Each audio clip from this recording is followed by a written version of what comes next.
Desde Somos la Transición sentimos que nuestro pueblo está triste, manso, desesperanzado. Claro, hay injusticia, hay corrupción, hay pobreza.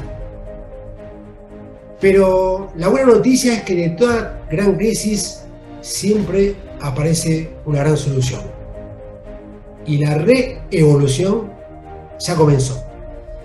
Con herramientas como la democracia líquida, la permacultura, el orden económico natural, la educación 13, la seguridad evolutiva y sobre todo el sentido común, vamos a conseguir despertar la conciencia de todos los argentinos. Esto ya no se detiene. Somos la transición y la reevolución ya comenzó.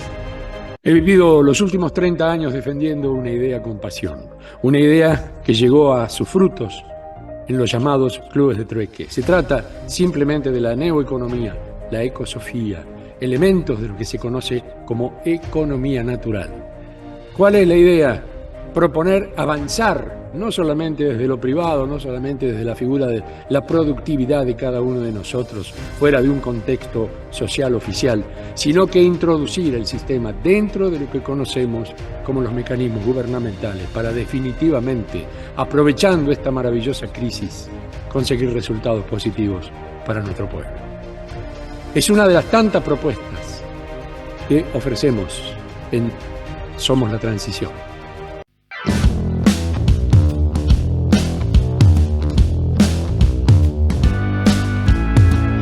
Autónoma de Buenos Aires transmite MQR. www.masqueunaradio.com.ar.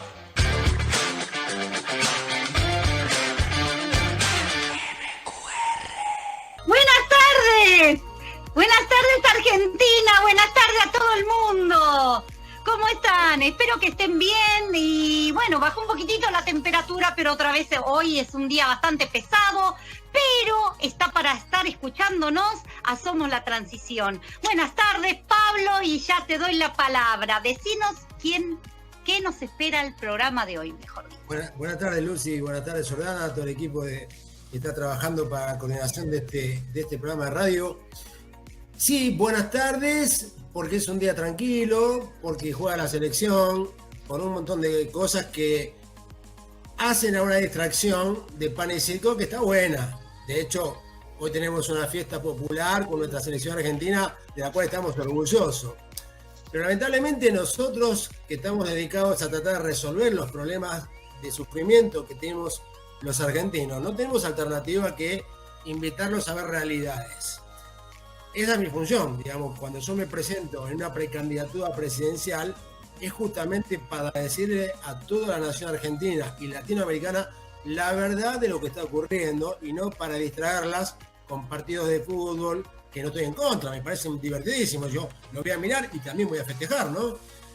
Con cositas, ¿viste? Con cositas de jugaditas de Gran Hermano y todas esas cosas, ¿viste? Para que no nos demos cuenta de lo que en realidad está pasando. Y hoy tenemos como invitado a un lujo realmente, ¿no? Él es, forma parte del comité ejecutivo, es secretario de la Fundación Buenos Aires 21, además geseliano, compañero de ruta y casi yo en lo personal, él no sé lo que pensará, yo lo tengo como un asesor, el doctor Carlos Alberto Ragonesi. ¿Cómo estás, Carlos? Muy bienvenido a nuestro programa. ¿Qué tal? Buenas tardes, encantada. Hola, buenas tardes, Pablo. Mucho gusto, Lucy. Creo que no nos conocemos personalmente. No. Bueno, Carlos, vos sabés que no va a faltar oportunidad, pero yo, teniendo un técnico como vos al aire, tengo que ir al hueso, ¿viste? Basta de andar. Y yo creo que es momento en que los argentinos despierten a la verdad de ese sueño fantasioso que nos están haciendo vivir. Hace poquitos días leí un trabajo tuyo, un trabajo que se llama La liquidación de la deuda pública, con algunas propuestas y demás, pero yo quiero comenzar con una pregunta en relación a eso. Tu trabajo arranca hablando de justamente yo entiendo por lo menos, una ecuación muy linda donde se presenta que la inflación, o sea, el aumento de precios, no solo está dado por la emisión monetaria, sino que además tiene una relación directa con la oferta o con la capacidad de producir y ofrecer bienes. Hasta ahí estamos de acuerdo, digamos, estoy técnicamente en lo correcto. Está perfecto, Pablo, es así. Bien. El problema arranca por el análisis que yo hago de tu trabajo, cuando emitimos y esa emisión sale a jugar en la patria financiera. Y ese es el jueguito que quiero que nos cuentes, cómo tenemos un banco central donde más del 60 y pico % de los activos del mismo son papelitos de colores, LELIC, transferencia adelante, transitorio al tesoro, y todo un jueguito que nos hace tener un banco central quebrado y no lo sabemos. A ver. Bueno, con respecto a cómo iniciaste tu alocución, me gustaría agregar un poquito más para que se entienda bien de qué se trata. La mera emisión monetaria, la simple emisión monetaria no genera inflación. Lo que genera inflación, como bien vos dijiste recién, es cuando la emisión monetaria pasa a la demanda, es decir, al poder de compra. Y se tiene que dar otro requisito. Primero tiene que darse que pase al poder de compra, a la demanda, pero hay que ver cómo reacciona la oferta frente a ese exceso de dinero que se ha impreso y pasó a la demanda. Si la oferta puede absorber ese exceso de dinero, no hay inflación, porque tenemos mercaderías y servicios suficientes como para absorber ese exceso de dinero. Eso significa que la sociedad argentina estaba necesitando esa emisión monetaria. Pero si la oferta de bienes y servicios no tiene capacidad para absorber esa emisión monetaria, ahí aparece una de las tantas clases de inflación que existe en la economía, que es la inflación proveniente de la parte monetaria. Después hay inflaciones estructurales, que no tienen nada que ver con lo monetario, que no es el momento de hablarlo ahora. En ese lugar podemos poner, por ejemplo, el aumento de precios por corrupción. La corrupción es un problema estructural que genera inflación. ¿Sabes qué genera inflación también? El movimiento piquetero. Aunque te parezca mentira, ¿sabes por qué? Porque vos le estás regalando plata a la gente y la gente que recibe ese dinero gratuitamente no le está ofreciendo una contraprestación en bienes y servicios al país. Entonces, estás creando poder de compra en la gente y paralelamente no estás creando la oferta de bienes para contrarrestar ese poder de compra porque esa gente no produce. Y además el movimiento piquetero impide que la gente vaya a trabajar porque te corta las calles. Entonces ahí hay otra contradicción que también genera inflación. Todas las contradicciones en economía generan inflación. Si no puedo ir a trabajar, no puedo pagar impuestos. Si no puedo pagar impuestos, ¿cómo le pago a los piqueteros? Genero dinero a través del Banco Central. Eso es inflación, ¿te das cuenta? El movimiento piquetero genera inflación. Ahora, a ver, ilustranos con esto, Carlos, por favor. Nosotros tenemos una deuda externa que es gigantesca. No habla del número, escribí un trabajo que si sumamos todas las variables estamos casi cerca de los 500.000 palos, digamos, ¿no? 497.000 si sumamos todas las variables. Pero hay una parte que es externa, una deuda externa, y también tenemos una deuda interna, incluso hasta una deuda flotante de proveedores nuestros del Estado que no están cobrando y que ni siquiera está sentada en ningún lado esa deuda y se la debemos al plomero, al tipo que me entregó el papel para la impresora de Casa de Gobierno, del Congreso y demás. Pero no importa, sacando eso de lado. Podríamos decir que ¿qué variables se tienen que dar para que Argentina pueda hacer frente a sus compromisos externos sin que eso significa seguir endeudándonos? Bueno, ahí ya entramos en el análisis del trabajo que vos acabás de mencionar al principio de la charla. Porque yo lo que propongo es lo siguiente. Hay dos teorías económicas que están dando vueltas, que tratan de explicar el problema de la emisión monetaria. La teoría cuantitativa de la moneda y la teoría cualitativa de la moneda. La teoría cuantitativa apunta a la cantidad de moneda que hay en el mercado. Es decir, que para ellos, según el monetarismo, la teoría de Milton Friedman, la escuela monetarista, la única causa de la inflación es la emisión monetaria, no la demás. Pero está la teoría cualitativa de Walter Beveridge Allende, un argentino que es bastante desconocido, pero muy acertado en sus teorías, que dice que si bien importa la cantidad de moneda, no es un hecho trascendente siempre y cuando esa cantidad de moneda sea direccionada no al Estado, como ocurre actualmente y como está ocurriendo desde hace muchísimos años, sino a la actividad productiva. ¿Qué significa esto? Que si en lugar de prestarle plata al Estado, el Banco Central origina un sistema crediticio a través de los bancos comerciales, que el dinero vaya a la producción, estamos contrarrestando el exceso de dinero que se está emitiendo con bienes y servicios. Por lo tanto, estamos contrarrestando el problema inflacionario. Entonces, hay dos clases de deuda, como bien vos dijiste recién. Está la deuda en dólares y la deuda en pesos. Y aproximadamente es un 30%, la deuda en dólares es mayor, es un 70%, la de pesos es un 30%. El tema es que,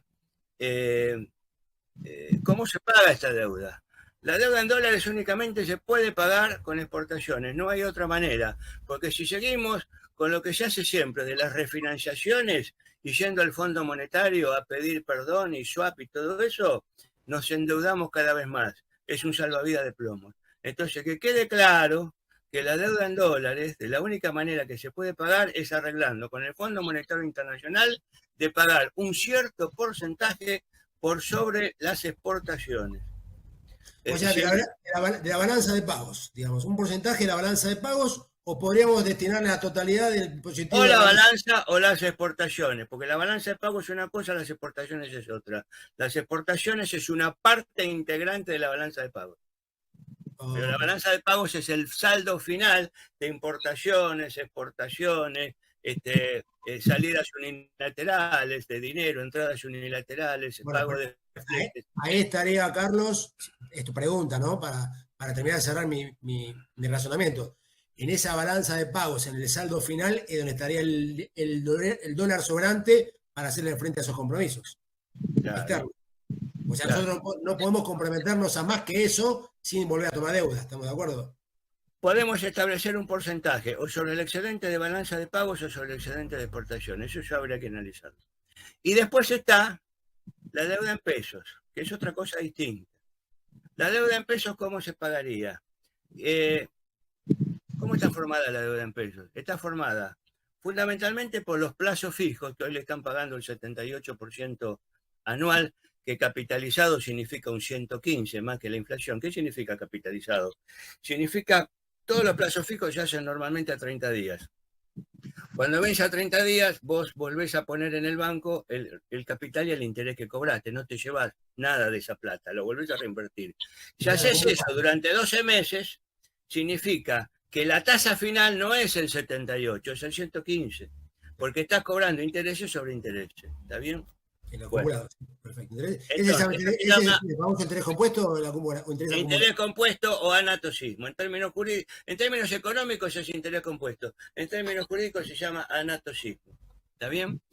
Ahora bien, los bancos cobran también una tasa similar por las LELIQ. ¿Qué son las LELIQ? Cuando el Estado tiene déficit fiscal, el déficit fiscal, según dicen los economistas que aparecen en la tela, hay que monetizarlo. ¿Qué significa monetizar el déficit fiscal? Significa imprimir el dinero necesario para entregárselo al Estado para que pueda pagar los gastos que originan ese déficit fiscal. Entonces ese gasto va a pagar a los proveedores lo depositan en los bancos, pagan sus cuentas y ahí se origina inflación monetaria, porque la economía no puede absorber semejante cantidad de dinero, como dijimos antes. Ahora bien, ¿qué pasa? El Estado tiene déficit fiscal. El Banco Central emite para monetizarlo. Pero el Banco Central es consciente de que ese exceso de dinero va a generar inflación de tipo monetario. Entonces quiere retirar, acá está la incongruencia y la contradicción, quiere retirar ese exceso monetario porque dice, si no lo retiro va a generar inflación. La pregunta es, ¿y si lo querés retirar, para qué entonces lo emitiste? Entonces ahí viene otra pregunta, ¿y para qué entonces el Estado tiene déficit fiscal? Porque entonces hay necesidad de monetizarlo. Es decir, si vamos para arriba vamos a encontrar la causa. Entonces, repito, déficit fiscal, lo monetizamos, el Banco Central imprime, le entrega dinero al Estado, ese dinero genera inflación. Para que no genere inflación, ¿qué hace el Banco Central? Emite un título que en nombre técnico es título absorbente de liquidez, pero entre los amigos se conoce como LELIQ. Antes se llamaba... Como diría, escuchame una cosa, como diría Fantino, para. Vos, Carlos, me muy rápido. Para acá. Vos, Carlos, me querés decir que el Estado, o mejor dicho, el Banco Central emite deuda para prestarse al Estado, lo mete en el circuito, lo toma el Estado a tasas exorbitantes y esa emisión monetaria nunca se derrama a la producción y al consumo. ¿Vos me estás queriendo decir eso? Nunca. Entonces estamos al horno con papas, porque estamos subidos a una bicicleta de la cual bajarse es únicamente chocando. Perdón, yo te agregaría papas y batatas para hacerlo más completo, porque no falta nada en este cóctel gastronómico. Mira, yo me río, pero me río por la locura de la incongruencia, pero estamos sentados en una bomba de tiempo que la están cuidando 4 loquitos que puede explotar en cualquier momento. Y cuando la gente se dé cuenta que el Banco Central está quebrado, acá puede ocurrir una corrida en cualquier momento. Pablo, hace más de 10 años que en otros programas y en mis escritos vengo advirtiendo algo parecido a lo que vos acabas de decir, porque veo que lo entendiste bien. Estamos parados arriba de un volcán y no sabemos cuándo va a estallar la lava.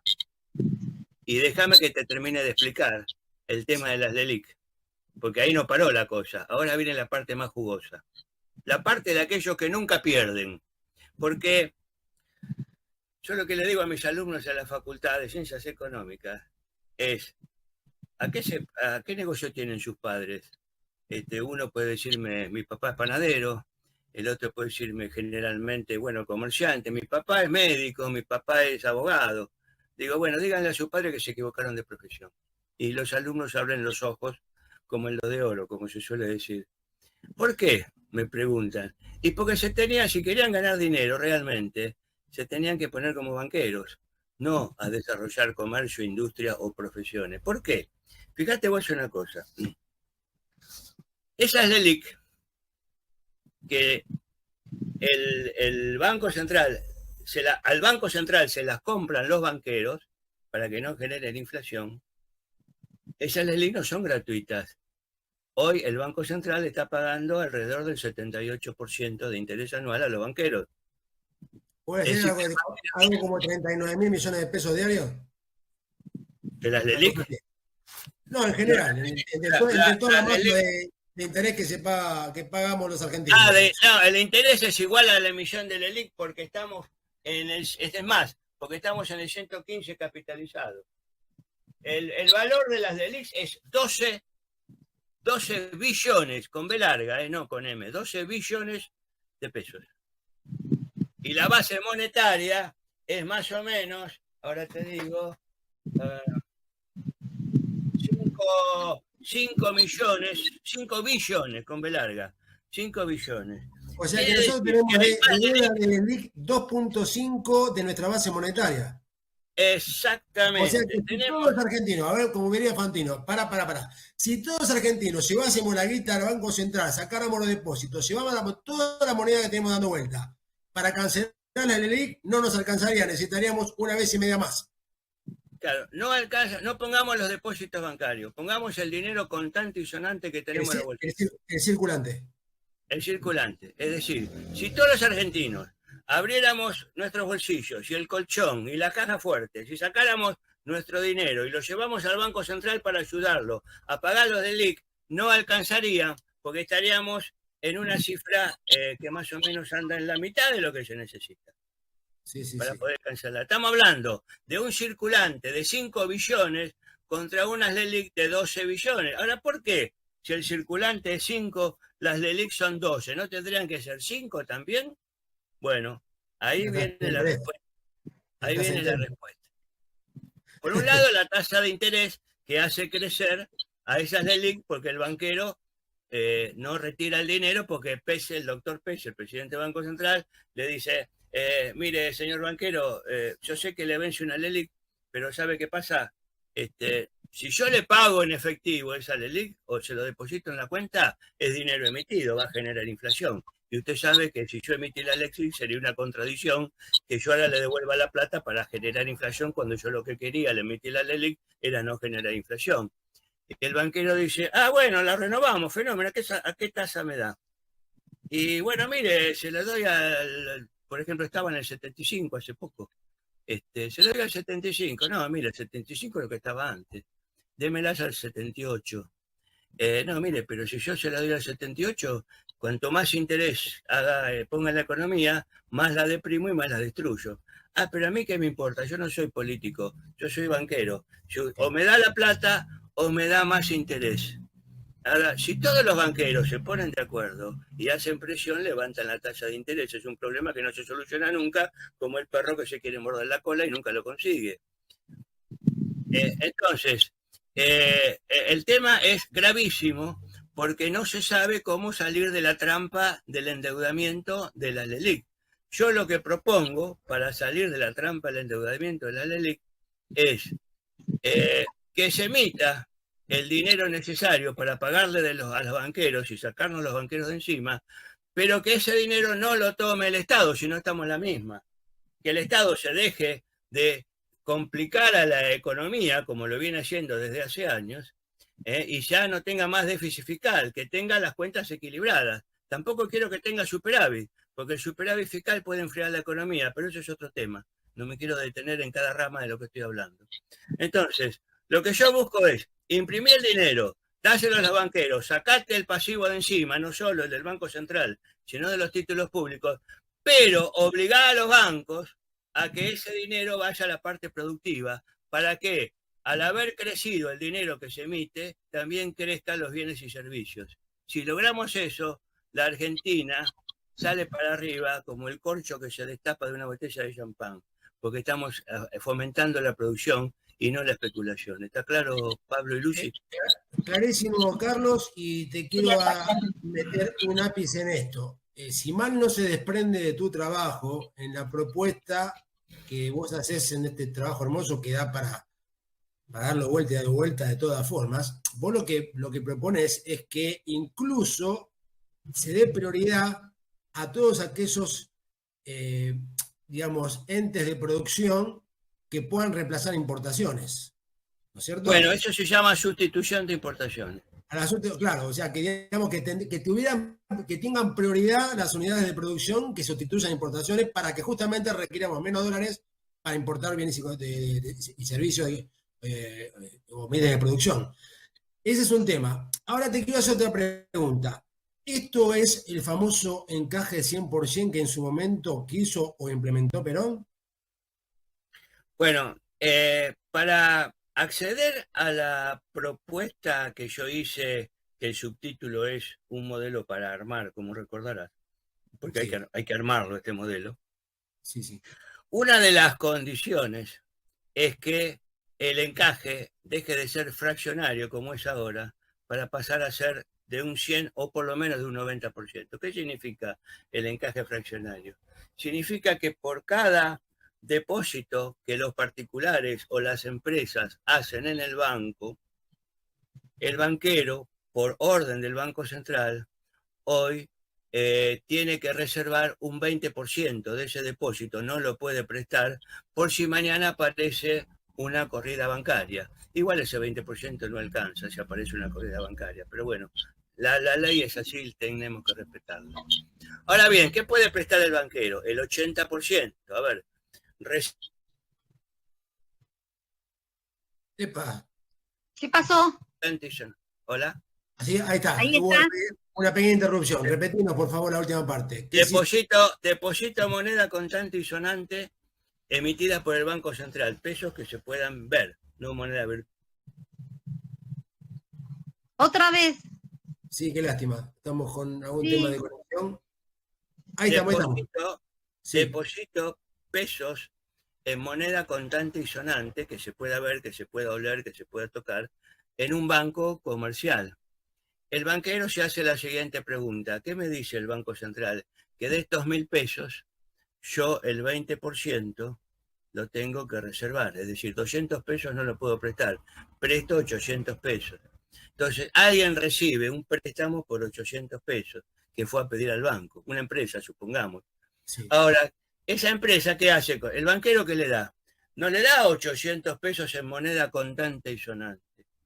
El banquero le da un papel donde dice que le abre una cuenta corriente o caja de ahorros con 800 pesos ya depositados en esa cuenta corriente o caja de ahorros, y le da también una tarjeta de crédito, una chequera o una quit para que haga transferencia bancaria y gaste ese dinero cuando se le ocurra. Es decir, que esos 800 pesos, esa persona que lo recibe, los va a depositar automáticamente en otro banco porque va a pagar a un proveedor y ese proveedor tiene una cuenta bancaria y lo va a depositar en su propio banco.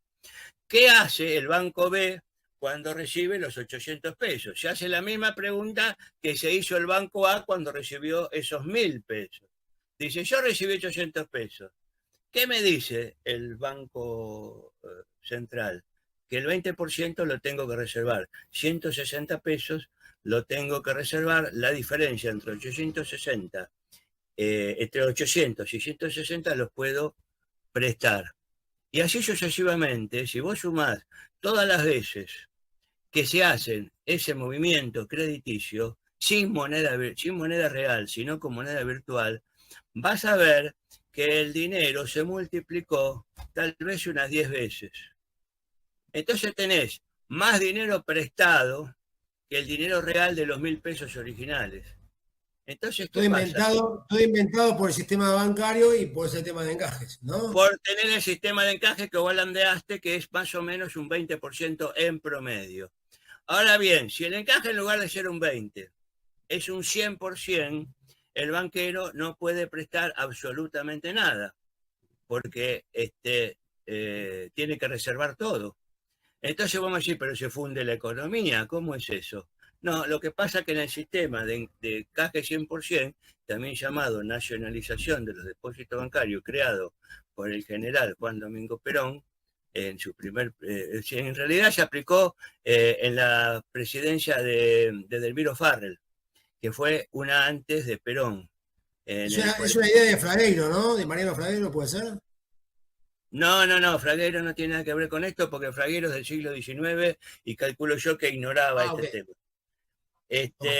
No, Fragueiro es otra cosa. Yo estoy hablando del año 1946, no del año 1880. Le re por unos 100 años, no tanto. Bueno, dale. Claro, entonces. Fue la Segunda Guerra Mundial. Claro. Entonces, ¿qué pasa? Si elevamos el encaje al 100%, es el Banco Central el que dirige los depósitos, y no el banquero.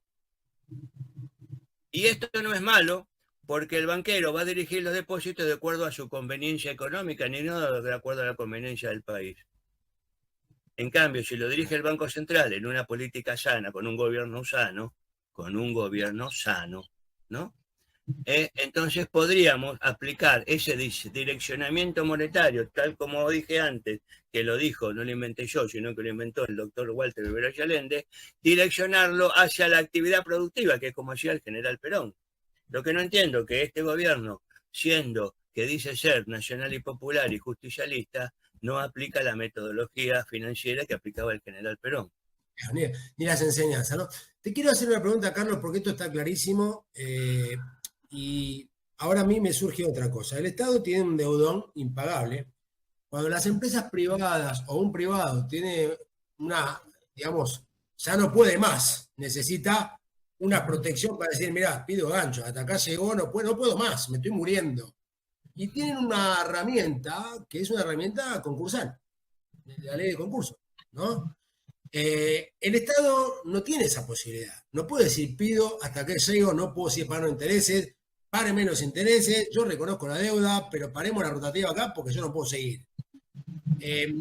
Estoy entendiendo que el Estado tal vez necesitaría alguna ley que permita tener por lo menos parte de esa protección de decir, pido hasta acá llegó mi amor, no puedo seguir pagando intereses y tengo que empezar a cancelar solamente el capital. Para eso haría falta una ley, ¿lo ves viable? ¿Te parece razonable? ¿Algo bien tu trabajo en relación a esto? Me parece súper interesante, porque es una herramienta que tienen los privados, que sin embargo no tiene el Estado y está en una situación tal vez peor que muchos privados. Sí, eso que vos estás comentando figura en el trabajo de investigación que yo realicé y que está escrito en ese trabajo. Justamente la ley concursal no es para empresas públicas ni para el Estado. Es decir, no es para el sector público, es para el sector privado. Es decir, industrias, comercios, etcétera, para ese tipo de sector. No es aplicable a empresas públicas o al sector público como el gobierno, por ejemplo. El gobierno no puede quebrar. Entonces, ¿qué pasa?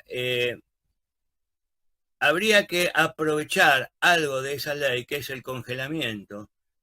Cuando una empresa privada entra en convocatoria de acreedores, la deuda que tiene se aparta del resto de los pasivos, ¿no?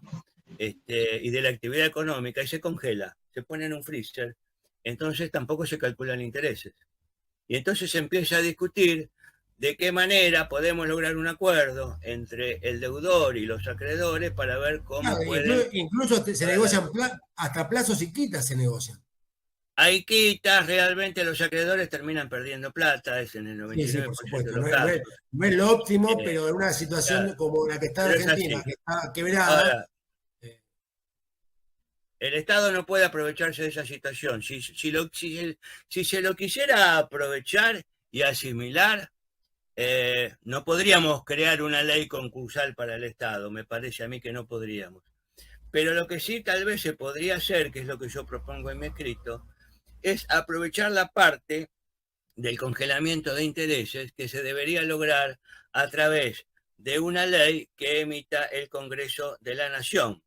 Pero claro, si vamos a esperar que los diputados y senadores, que apenas hacen 1, 2 o 3 sesiones en el año, para lo cual cobran suculentos sueldos y gastos que les paga el Estado, que hagan una cosa así tan patriótica, sería un acto desesperanzado de nuestra parte, porque al menos con el gobierno actual, y no sé si con el gobierno futuro, se podrá lograr. Bueno, yo creo, Carlos, que la oferta electoral, sacándonos, digamos, a este movimiento, a Somos la Transición, la oferta electoral que hoy hay, que parecería que son los que podrían ganar, tanto gobierno como oposición, son de las personas que están, a mi entender, y me hago dueño de estas palabras, arreglaron con el sistema y obviamente van a seguir con el jueguito de seguir emitiendo bonitos y seguir sin blanquear la situación del central, atenuar un poquito, poner un parche y seguir para adelante endeudándonos, tirando la pelota para adelante hasta que algún día realmente no quede nada de esto. ¿Sentís lo mismo o sentís que hay alguna de las ofertas electorales que pueda decir, che, paremos la moto acá y vamos a tomar una decisión, aunque sea dura, pero de salvataje real? ¿Qué ofertas electorales? Si no existe ninguna. Lo único que existe son insultos. No existen ofertas, no existen planes. ¿Cuáles son los planes que tiene el oficialismo o la oposición? No los tiene, por eso no los puedo ni criticar. No hay. Vos sabés, Carlos, que el otro día me llama alguien del equipo de Javier Milei y me dice, ¿por qué le pegás a Milei y no le pegás a los otros? Le digo, porque Javier Milei, más allá de las diferencias que tenemos, es el único que dijo algo, por lo menos. Los demás no dicen nada. Están esperando asumir para que le bajen el plancito, ¿no? Por lo menos Javier, que tengo un montón de diferencias ideológicas con él, no de libertarismo, no lo considero un libertario, creo que el libertario soy yo, creo que él no lo es, pero no importa. Por lo menos dijo algo. A los demás no le puedo castigar su plan económico porque ni siquiera lo dicen. El otro día le preguntan a uno de los candidatos, y te repito, me hago totalmente cargo de lo que estoy diciendo. Horacio Rodríguez Larreta, ¿cómo va? a bajar la inflación y siendo el candidato mejor perfilado para ganar las elecciones, dijo, estamos analizando con nuestro equipo un plan, Sarasa. No dijo, Sí. no sabe. ¿Sabes qué, Carlos? No es que no tiene un plan, no sabe cuál es el plan, no tiene ni la más pálida idea de lo que va a hacer. Y va a esperar subir para que del Fondo Monetario le manden lo que tiene que hacer. Porque no tiene un plan, realmente no lo tiene. No sé si van a es seguir no arruinando el país. van a seguir arruinando el país. Yo no sé si no lo tienen porque no quieren y transaron con el sistema o por ignorancia. Quisiera creer que es por ignorancia, porque por lo menos le queda el beneficio de la brutalidad. Si lo hacen de malos porque están vendidos, realmente es para colgarlos. Yo te quiero decir una cosa que la resumo en estas palabras. Para llamarlo mala praxis, me parece que sería algo muy burdo. No te puedo decir más que eso. Bueno, clarísimo, ¿no? Entonces digamos, siento que estás alineado en que esto no es mala praxis, esto es negligencia a conciencia de lo que están haciendo y para beneficio propio. Pero bueno, me hago cargo de eso. Te quiero hacer una última pregunta para redondear, después nos quedamos con Lucy siempre haciendo alguna reflexión sobre la entrevista, realmente riquísima, Carlos. Es un placer tenerte y ya te comprometo a seguir teniéndote y a seguir preguntándote. Te quiero preguntar por un tema para que me ilustres. Cuando estamos hablando de encaje al 100%, ¿hay alguna relación con lo que se llama marca Siemens o es una confusión técnica mía? Se cortó. ¿Hay una relación con qué? Con lo que se llama banca Siemens. No entiendo la palabra. Siemens, banca Siemens o Siemens. Ah, banca Siemens. Banca Siemens, sí, ya sé. ¿Habla de los encajes al 100% es la banca Siemens o no tiene nada que ver con eso? No, me parece que no. Me parece que es otra cosa. Bien. Me parece que ahí hay una confusión. La gente que está asociando banca Siemens con encaje 100%. Es decir, encaje 100% es, disculpame la perogrullada, es encaje 100%, es decir, el banquero no puede prestar plata sin orden del Banco Central. Bien. La palabra mismo lo está diciendo. Claro. Okay. Tampoco está confirmado, a pesar de que hay gente que así lo cree, de que haya sido Silvio Gesell el primero que habló de encaje 100% o de nacionalización de depósito bancario. Yo, hasta que no se demuestre eso, sigo pensando que el ideólogo de eso fue Juan Domingo Perón. Bueno, Perón se escribía con Gesell, o mejor dicho, con los hijos de Gesell, le llegaban algunos escritos.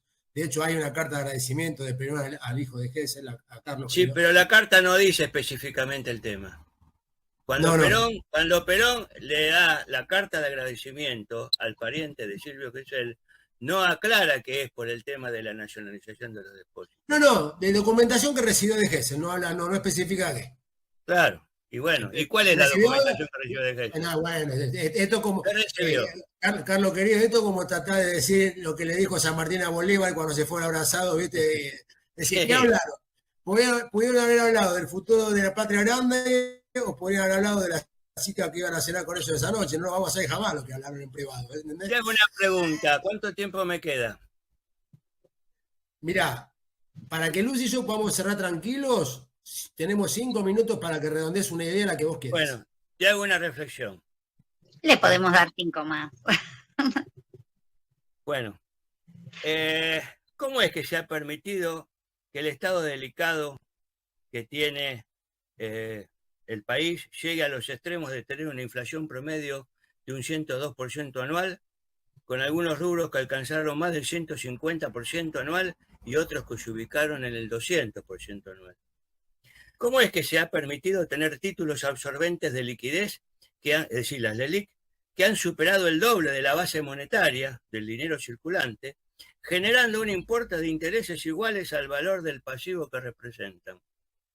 ¿Cómo es que se ha permitido mantener en el activo del balance del Banco Central títulos públicos del Tesoro Nacional que responden al 52% del activo de su balance, un disparate, donde queda claro que los fondos con los que se han comprado esos títulos han sufragado un déficit público crónico que no solo no tiene mira de mostrar solución, sino que se va agravando con el empleo público que no para de crecer, con jubilaciones provenientes de moratorias a las que se adhieren personas que nunca han aportado en su vida, y se sabe que son títulos que el Tesoro nunca les va a pagar al Banco Central, y la institución monetaria los sigue evaluando y manteniendo en el activo como si fueran un derecho creditorio seguro.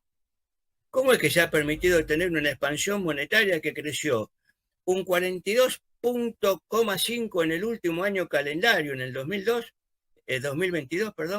después de haber crecido un 48% en el 2021, con una delicada y débil formación de reservas internacionales que se cuidan al extremo de frenar la economía para negarle importaciones al sector productivo, lo que alimenta la inflación con escasez de insumos y perjudica el crecimiento por el paro de actividad?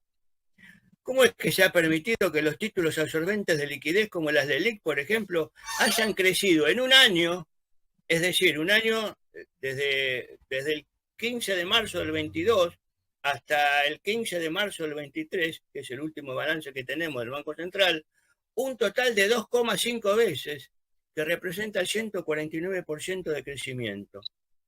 ¿Cómo es que se ha permitido que esos títulos absorbentes de liquidez o LELIC, que han enriquecido hasta el máximo el sector financiero, que le cuesta tanto dinero al Banco Central en intereses usurarios, no haya sido reemplazado por una elevación de encajes fraccionarios que tiene el mismo efecto, pero que es gratuito para el Estado?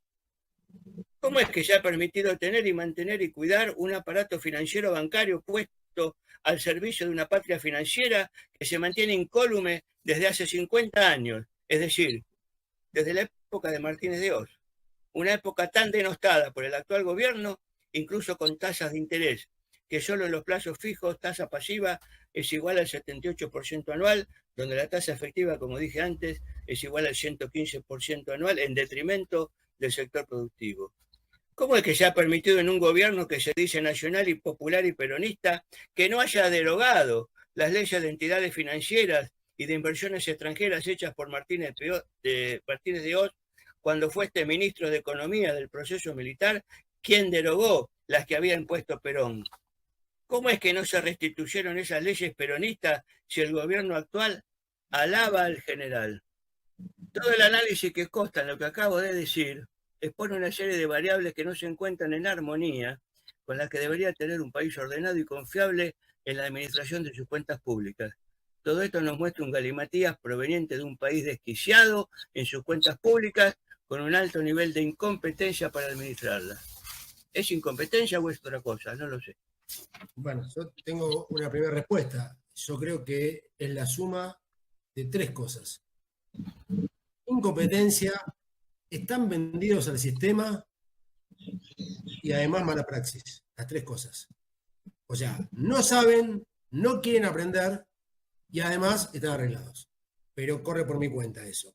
Y yo te voy a hacer una pregunta más, Carlos. Te pido que ese documento que acabas de leer sea columna de Transición Noticias, que ya lo estamos para anunciar para la semana próxima, que sale en nuestro propio medio digital de comunicaciones. Me encantaría que ese documento que acabas de leer sea una columna para que la gente reflexione sobre esto, ¿no? Porque hay una gran responsabilidad de nosotros los argentinos cuando seguimos votando personas que hacen lo que acabas de explicar. Entonces, yo digo, ¿no les gusta una transición como opción? No importa, busquen otra opción. Pero no los mismos tipos que se hicieron esto. Dar oportunidad por lo menos a alguien que todavía no nos arruinó. Que hay esperanza. Yo creo que la hay. Así que, Carlos, impecable ese documento que vas a leer y te doy un ratito para que redondees con algún mensaje de esperanza, pero no sin antes preguntarte, ¿por qué a vos y a mí y a otros amigos nuestros no nos invitan a la televisión grande? Bueno, es una pregunta difícil de responder, pero trataremos de responderla. El mundo está dirigido por un grupo de gente muy poderosa, que por lo general son los grandes financistas internacionales. Ese grupo de gente tan poderosa ha comprado a los medios de comunicación, ha comprado las universidades y ha comprado a todo aquello que les interesa comprar, y también ha comprado a aquellas librerías y bibliotecas y editoriales que publican libros que no son de su interés para que no los publiquen. Parece que fuera una película de James Bond, pero no lo es la realidad. Entonces a mí me parece que vos, diciendo las verdades que querés decir, me va a parecer difícil que te dejen ingresar a un medio de comunicación, menos mal que tenés este. Pero no pienses que vas a ir ni siquiera al medio de comunicación oficialista. Sin duda, bueno, Carlos, vos sabés que siguiendo la línea de tu razonamiento que comparto a un 100%, esa es la razón por la cual tenemos un programa de radio, estamos sacando nuestro propio periódico y vamos a tener nuestra propia forma de llegar a la gente, porque esto se tiene que saber. Los argentinos tienen que tomar decisiones con la información en la mano, que después decidan bien o mal, pero no porque se les ocultó la información. La información está. Si después quieren seguir votando lo que votan, ya es una decisión de la nación. Pero no habiendo sido engañados, no ignorando la verdad. La gente piensa que está bien. La gente que llega a fin de mes, Carlos, todavía piensa que es feliz porque llega a fin de mes. Y yo el otro día a un amigo que llega a fin de mes, y está yo como todos los días llego a fin de mes. No me falta nada, realmente estoy entre los privilegiados de la Argentina. Pero yo no puedo salir a la calle sin mirar para todos lados. Yo tengo 27 rejas en mi casa, sistema de alarma, sistema de seguridad, garita en la esquina. Vivo en una cárcel. Somos infelices que llegamos a fin de mes. No nos engañemos. Hasta los que llegan a fin de mes son infelices. Mi hija en este momento menor está de un viaje de trabajo justamente por Europa, trabajando, ¿sí? Trabajando incluso para el Estado argentino, ¿eh? No trabajando para ninguna empresa de afuera, ni más, trabajando para el Estado argentino.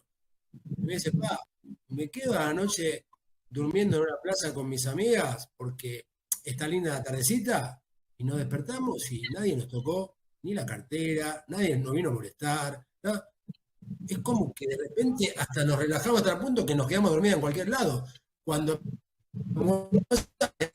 tienen que... Entonces, atención las personas que sigan a fin de mes. Este mensaje también para eso. Bueno, digo, atención las personas que sigan a fin de mes. Este mensaje también es para ellos. Hemos logrado romper la famosa frase de, creo que fue Carter o Kennedy, no me acuerdo cuál. Era economía estúpido, ¿no? No, acá ya no es solamente la economía. Acá estamos viviendo mal hasta con dinero en el bolsillo. Que la gente no se engañe. Somos infelices que llegamos a fin de mes, los que llegamos a fin de mes. Y lamentablemente, los que llegamos a fin de mes, hoy creo que es el 40% de la población. El 60% ya no llega a fin de mes. O sea que, bueno, no importa. Claro, pues ya me estaba empezando a enojar, entonces mejor que se cortó. Bueno, Carlos, ¿querés redondear y nos despedimos? Bueno, ¿qué te voy a decir para redondear? Hay tantas cosas por decir. Lo único que deseo... Algo esperanzador. Lo único que deseo es que el próximo gobierno, no sé de qué tenor va a ser, pueda recomponer los desastres que venimos padeciendo desde hace años. Yo te quiero decir que soy bastante pesimista en ese sentido. No te puedo dar un mensaje esperanzador, porque tanto el oficialismo como la oposición los veo bastante incompetentes e inútiles como para desarrollar una política que realmente le sirva al pueblo argentino y no a los políticos que gobiernan. Bueno, toda una sentencia. Vamos a trabajar porque haya otras opciones electorales como la nuestra, y no creo que sea la única, creo que también hay otros equipos de personas que también son competentes y que podrían ser una buena opción. Y lo digo, no somos la única buena opción, hay otras, pero no son los que están gobernando ni los que vienen gobernándonos, ni los que se presentan como los grandes salvadores de la patria, gritando libertad, libertad, libertad, cuando lo que nos proponen es más impuestos y no ningún sistema de cambio de rentas, ni rentas a la tierra, ni nada que de alguna manera cambie la matriz, de alguna manera que sigamos con esta matriz de endeudamiento. Están a favor de la tasa de interés, gritan libertad, libertad, libertad, pero están a favor de seguir rolando la deuda. Entonces, no sé dónde va a venir la libertad. Es un enunciado hermoso, suena genial, pero libertad yo entiendo otra cosa por libertad. Carlos Ragonesi, querido, gracias por estar con nosotros, doctor, y te comprometo para una próxima, por supuesto, ¿no? Está bien, déjame decirte una frase más cortita. Esa política que ofrecen algunos postulantes a la presidencia de cerrarle las puertas al Banco Central es lo más desastroso que puede haber, y es la política preparada por los bancos comerciales, fogoneada por los bancos comerciales, para evitar que se pueda imponer una nacionalización de los depósitos, que es lo que serviría para comenzar a solucionar los problemas del país. Al Banco Central no hay que cerrarlo, hay que administrarlo bien. Que no se haga lo mismo que con YPF. Al Banco Central no hay que cerrarlo, hay que administrarlo bien. Sin duda. No, sin duda. No sea cosa que le estén dando pérdida para tener que cerrarlo. No sea cosa que la propuesta de cerrarlo es justamente pagarle todo el poder a los bancos comerciales y que manejen eso a su antojo la economía argentina, ¿no? Seguir siendo esclavos de un sistema financiero mundial que nos tiene totalmente oprimidos. Carlos, muchas gracias por estar. Te mando un abrazo. Muchas gracias. Saludos. Gracias y encantada. Seguimos porque esto recién empieza. Mucho gusto. Hasta luego. Chao, hasta luego. Hasta luego. Chao. Bueno, Lucy. ¿Y qué querés? La palabra es codicia. Codicia de todos lados y después ignorancia y enfermedad de poder. No hay otra. No hay otra. Porque si yo no soy capaz, te voy a dar un ejemplo, no soy capaz de enseñar algo, ¿por qué me voy a poner a enseñar lo que no sé? Yo te lo digo en el rubro mío educativo. Acá pasa lo mismo, están tomando lugares y no saben hacerlo. Y nada más es ocupar sillones, ocupar cargos, ocupar puestos y no lo hacen. Y después, bueno, no hay amor al prójimo, pero ni hablemos de amor al prójimo. Lucy, ¿leíste la columna que salió esta semana en Cadena Noticias Sur, la provincia Hoy, y en Transición Noticias, que todavía no dimos a conocer, pero ya está subida? Sí. No lo sé. O sea, estamos rodeados de políticos de dirigentes que no saben. No saben. Vos le preguntás si no saben, pero de verdad no saben. Sí, pero el sillón les gusta ocupar. Entonces, acá es como decir, bueno, la perversidad no tiene conciencia. O sea, estamos en un sistema perverso que ya está como instalado e institucionalizado y naturalizado. Ese es el mayor problema. Entonces, las personas es como decir, este ciclo no nos vamos más, porque no quieren cambiar. Ahí está el verdadero cambio. No es juntos por un cambio. Primero hay que salir de la ignorancia, ¿no? Pero mirá, para hacer ese junto por un cambio, hay que salir de la ignorancia, jugarse y aprender. ¿Viste el vóley? Cuando en el vóley no hay cambio. Sí, entrenadora de vóley también. Bueno, entonces, en el vóley no hay cambio, pero mejor dicho, sí hay cambio de jugadores, pero básicamente hay una permanente rotación. Acá es juntos para rotar. A ver, el que va de intendente pasa a primer diputado, el primer diputado pasa a primer senador, el intendente pasa a diputado provincial, el diputado provincial pasa a intendente y van rotando, pero son siempre los mismos. Sí. Son siempre eso. Entonces, entre eso, ¿viste? Es más, hasta negocian oficialismo de oposición en los lugares. Dicen, mira, vos, yo, pero ¿sabes qué? Siempre nosotros. Hagamos que nos peleamos en la tele, pero en realidad son todos amigos, son todos socios. Ya lo sabemos. Muchachos, ya lo descubrimos, son todos amigos, mentira que están peleados. Vos también, Del Caño, que te haces el zurdo, pero siempre das cuero al kirchnerismo para que haga privatizaciones, para que haga cosas que son de ultraderecha. Te lo digo a vos, Del Caño, cuando quiera debatimos, no tengo ningún problema, ¿sí? No hay nada peor que una persona que dice que defiende a los trabajadores y se vende a la ultraderecha o se vende al sistema capitalista. Me parece paupérrimo, me parece de cuarta, me parece berreta, me parece de cobarde, me parece de un montón de cosas. Por lo menos prefiero un tipo que diga, estoy a favor del capitalismo, estoy a favor de la tasa de interés y al que no le gusta que no me vote. Ahora eso de hacerse bueno y después por lo bajo transar con el capitalismo me parece muy berreta. y eso te lo digo, ¿saben qué? A todos los zurdos que votan a tipos que son de derecha. Vos sabés que soy de izquierda y derecha, no estoy de acuerdo que exista, pero vamos a hablar en los términos que ellos entienden. En los términos que ustedes entienden, señores de izquierda, votan a personas de izquierdas que en realidad su vida es de recontra derecha. Votan a una señora que dice ser de izquierda, pero que viste Louis Vuitton y usa Rolex de $15.000. Eso no es ser de izquierda. 3 minutos. No, es que le gustó lo que dije. ¿Sí? En otros países, por ejemplo, hay tipos como dictadores, como Maduro, que se dicen que están a favor del pueblo y en realidad lo único que hacen es aprovecharse, oprimir al pueblo y vivir como multimillonarios ricos, lavando guita en los paraísos fiscales. ¿Sí? Y ya sabemos en qué paraísos fiscales. Vaticano incluido. Así que, nada, esto es... Bueno, estamos en el feudalismo. Ya Latinoamérica son reinados. Sí, pero entonces cuando lo escuché... Hace 2 meses que vengo escribiendo columnas, hablando tranquilo, explicándole a la gente, pero cuando me doy cuenta que lo que necesitan es un mensaje un poco más duro. Algunos preguntan, Pablo, ¿vos sos capaz de decir cosas un poco más duras? ¿Cómo no voy a ser capaz? Lo que no quiero es entrar en ese juego berreta. Pero claro que puedo decirlo, entonces lo digo, pero se lo digo a las personas. Del Caño, ¿te atreves a debatir conmigo? Y yo te digo, te dejo expuesto en todos los chanchullos que hiciste. Rodríguez Larreta, vos y tu equipo, ¿se animan a debatir conmigo, que mi equipo? Milei, vos, Javier, Cadón, ¿te animás a debatir conmigo? ¿Vos y tu equipo? ¿O te vas a seguir rajando los Zoom como hacés siempre y copiándome los términos como casta política, que me robaste el término?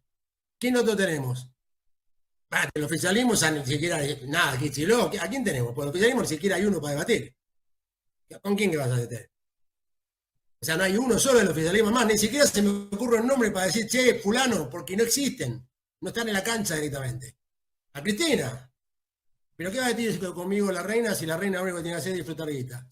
Lo que pasa es que cuando conviene utilizan el refrán, ¿viste? El que calla otorga. Entonces a veces es la perversidad utiliza...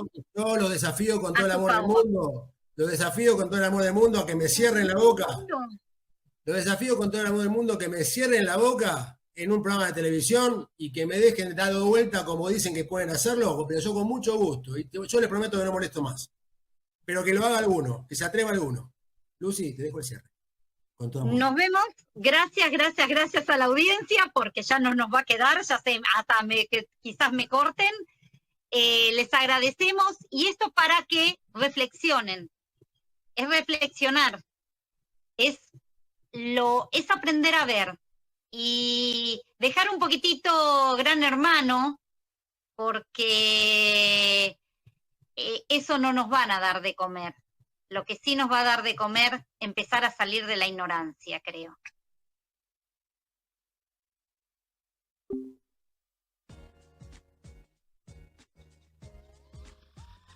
MQR, más que una radio.